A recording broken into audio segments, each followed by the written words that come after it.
In this video, I will show you how to lock group in Telegram in 2024. So let's jump straight into it. So here we are. As you can see, I'm currently here on the Telegram app. Now, what you're going to want to do first is locate the group that you want to lock. So you can see I've created this one here called test. Then you want to press onto the group to go into the group itself. What you now need to do is come up to the top and you want to press onto the group icon, which is this little icon just up here. Then what you need to do is come up to the top right hand corner and press onto the little pencil icon, which is going to take you to this screen. From here, what you need to do is just scroll down the page slightly until you see the permissions option just down here. Go ahead and press onto permissions. As you can see, currently this group is not locked, as members are able to do things like send text messages, add users and pin messages. Now, to go ahead and lock the group, all you need to do is turn these options off. So you just want to basically press onto each tick to cross these off.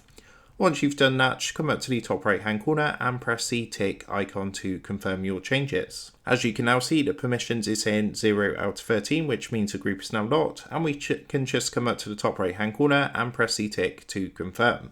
So that is how to lock group in Telegram in 2024. With that being said, I hope this tutorial did help you out today. And if this did help you out, I would really appreciate it if you was to consider dropping down below the video, leaving a like, and also subscribing to the channel. With that being said, I just want to take a minute to thank you guys for watching this quick tutorial, and I will see you in the next video.